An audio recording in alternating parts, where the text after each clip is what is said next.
are you ready to dive beneath the waves? This was a game that some of you probably know, and if you don't worry, I'll explain it because you're going to be really surprised because it probably looks like some cheap indie game. And it is a cheap indie game, but good God, good God, I was not prepared at all for what lurks beneath the waves of big, chunky Dave the Diver, the chorty boy. The reason this came up is they've recently announced a sequel / spin-off / something that I didn't pay too much attention to at the recent big game events and game reveals, I should say. And I was like, oh, and people were losing their mind. Like, oh, dude, Dave the Diver 2, oh! And I was like, I don't know anything about it. Like, bro, bro, you got to check this thing out. So I did. I thought, okay, we'll have a little Friday blast at this. Our Fridays tend to lean towards like some obscure game that people think is really good, and then we got time to check it out. We don't have to finish it. Probably I'm going to finish this one. So what is Dave the Diver? It's an incremental game at its core, but it's mixed in a bunch of other genres. This is far more game than it has any right to be. It's so much bigger than you think it's going to be, and it's really interesting, and it's got story, it's got development, it's got objectives. You're, in fact, a little overwhelmed at the start, is what I would say, for the first 20, 30 minutes as it's getting you going, because at its core, you dive down with your little spear beneath the waves. You found the blue hole, is what they just refer it to. It's the blue hole. And this blue hole changes every time you go down, kind of. So you're like, oh, it's a roguelike, right? Yeah, a little bit, sort of. And down there, your job is to collect fish in order to provide the fresh fish for a sushi restaurant, which is nearby. And there's a bunch of really colorful characters along the way that you're going to meet. There's archaeologists who are, there's an ancient fish race of people that are rumored to have been down here. Can you maybe find a relic or something? And then from there, you're going to develop a whole storyline involving this underwater Atlantean-style people that live deep beneath the abyss and keep going. So that's really cool. You're going to meet this anime waifu guy who is your gun developer, who's going to allow you to upgrade your weapons, because you do end up with shotguns, sniper rifles, all sorts of stuff like that you're going to use down there, and increase your power level, which is going to allow you ultimately in an incremental style to gather greater, larger fish. You know, very quickly and surprisingly, which is one of the intriguing points of this game, is within the first hour, you're going to be catching sharks and stuff. And you're like, where does this go? And then you'll periodically have a semblance of some Lovecraftian giant squids and all sorts of stuff. And then there's boss fights in there. That's the diving, right? So you're going to get some really powerful weapons. There's going to be just enormous, very dangerous fish. There's going to be some environmental issues you've got to deal with that need special equipment in order to get past them. You're going to be picking up resources to upgrade your weapons, but you're limited by weight. So the incremental thing comes in again, where you'll get Subnautica style. You'll be able to carry more. You're going to have better diving suits, so you can go deeper and deeper and deeper. I have no idea how deep you can go. I am in the abyss where you need lights to be able to see, and that's where the sort of like mermaid people are living down there, but I've only kind of just broken through into that area. I don't know if it goes deeper or not. We'll find out.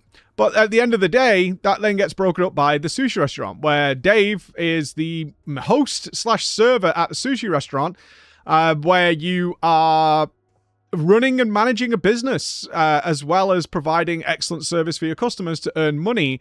And this is a whole interactive game. People will have requests for what they want. Your chef will prepare their meals. You have to serve the meals. You have to keep the bar tidy and clean. They'll want certain drinks that you have to pour. All little like mini games, nothing stressful, while you're doing this. And then you have to, the primary thing you have to do is decide the menu based on what you caught that day. So whatever you caught will then appear as all your sort of stock. And then you have to either research the dish to make the dish better, which will then charge people more, and then decide, are you putting it on the menu tonight? You only have a certain amount of slots on the menu. How many portions can you distribute? That becomes very important, because you might have a dish that's worth like 90 gold, right? But you only can serve one of them. And so it might be better to serve 3 that are worth 45, right? Because they'll get all sucked out and that'll earn you more money. So you have this balance to do. But every time you do research, you use a bunch of the fish So you've got to bear that in mind as well. Then you can hire staff. You can hire staff. You can train your staff to make them better. You can give them special skills. So I've got like Jason Voorhees working in the kitchens to help prepare the food. And I've got a couple of servers out front. I've trained them a little bit. They've got special skills now.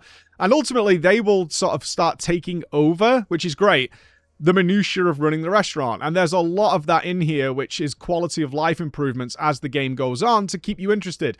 So I've just unlocked fish farms so that I don't have to worry too much about collecting fish, because there's more story stuff going on where I want to focus my efforts on going deeper and exploring and doing things like that, not particularly just gathering the fish for the restaurant. So now they've give you fish farms, and the fish farms will just produce the fish, at least the small fish for now, and then later on probably the bigger fish, so you don't worry about that and your restaurant will function, you'll earn money, and you can focus on what the game feels is more important and more interesting for you now. Because I could definitely see that a couple of hours further than I've played right now, using one of my dives just to collect fish ain't that interesting. Because once you have the fish, you become overweight, right? You're carrying too much fish, so you just leave, and that's the end of your run.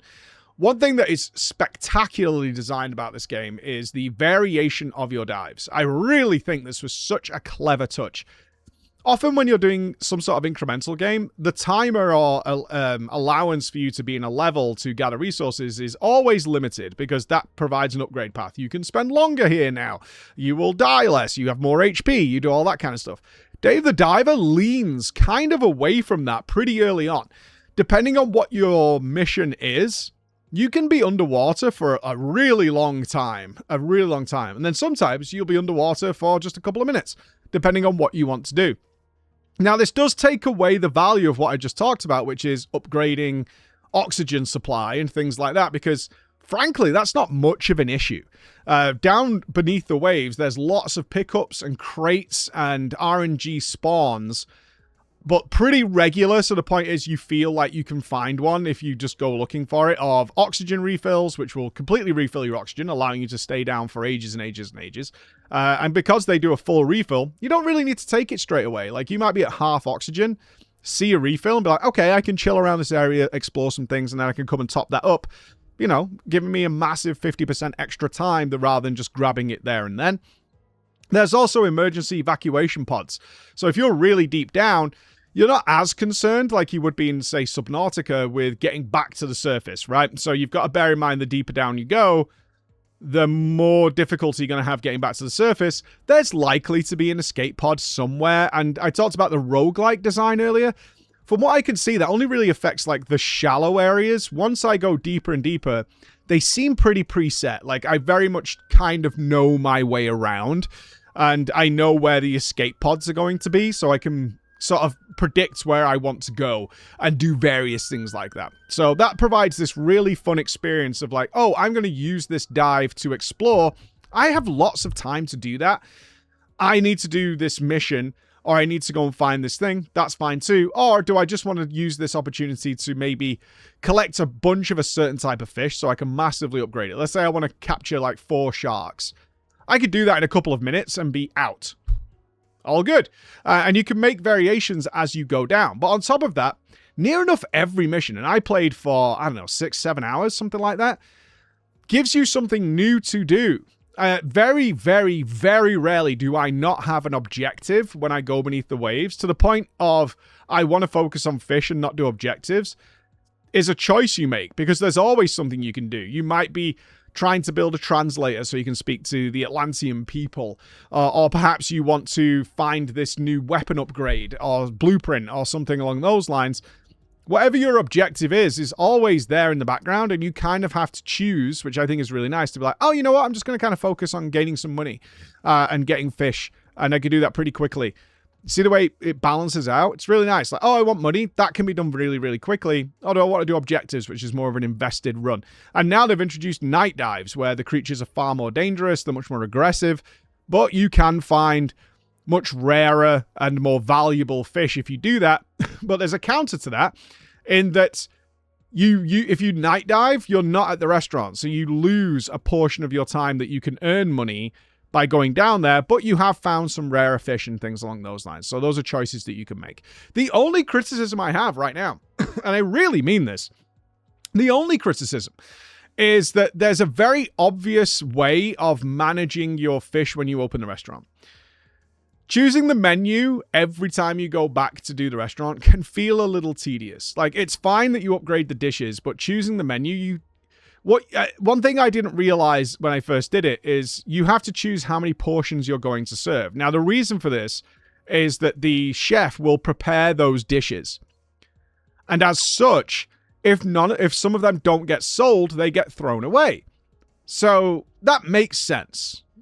But there's a way around it that's a little frustrating that I hope they address in the future, because it does get annoying. What you can do, and I found this very quickly, is you can say make 1. So I might be able to serve like 9, but make 1. And then if you go into the submenu and choose auto supply of that 1, if someone orders that 1 and there's more available, then the chef will use that. But he's never going to make more than is necessary if I had chosen make like 5 portions or even the 9 portions. Therefore, you keep every single thing you stock. That should be the default, I think. If you've put that functionality into the game, just make that the default. Just allow people just to say, I want to put shark on the menu, I want to put this on the menu, I want to put that on the menu, and not waste resources. It feels like a noob trap, is that if you don't do that, you're just wasting your own resources, because ultimately, keeping like leftovers essentially that never go off, when you catch some more of them, then that unlocks greater enhancements for those dishes, because maybe you needed 13 of this fish in order to upgrade, but you only had 11. Okay, but next time I caught 2 on my next run, I come in, now I have the 13. Whereas if I'd prepared that dish and sold like 10 of them, that I would just never quite reach the point to enhance them, because you're just throwing away a bunch of fish. So that is really my only criticism, which is phenomenal. This game is massive. It's really big and really invested, and it's got a ton of DLC. This game was so surprisingly popular. What I imagine what happened is that lots of companies dived in with, oh, we could do this, because I know there's like a Godzilla DLC, a bunch of crossover IPs that work with Dave the Diver. I'm curious as to how the story plays out. I imagine there's not much left for me to do, because I've got all the menu unlocked. There's an entire side game with Cookster, the apps on the phone where you want people to take pictures, and increasing your rating of serving better quality food and people having a good time also unlocks further upgrades down the path. It's very fun. It's really fun. It's very tongue-in-cheek. Really cinematic. Some of the cutscenes they've made of you upgrading the fish with the chef are absolutely preposterous. They're so over the top. He's got laser swords in there. He's trashing the building. He's revealing himself from the smoke and all this kind of stuff. Very good. I'll probably come back. I probably got to play a bit more of it and see if the end of the base game story, just to fully experience where this goes with the story-wise. But what a stupidly fun game. If you have not played it, well worth it. All right, I'll catch you tomorrow and see what the conclusion is. Bye, guys.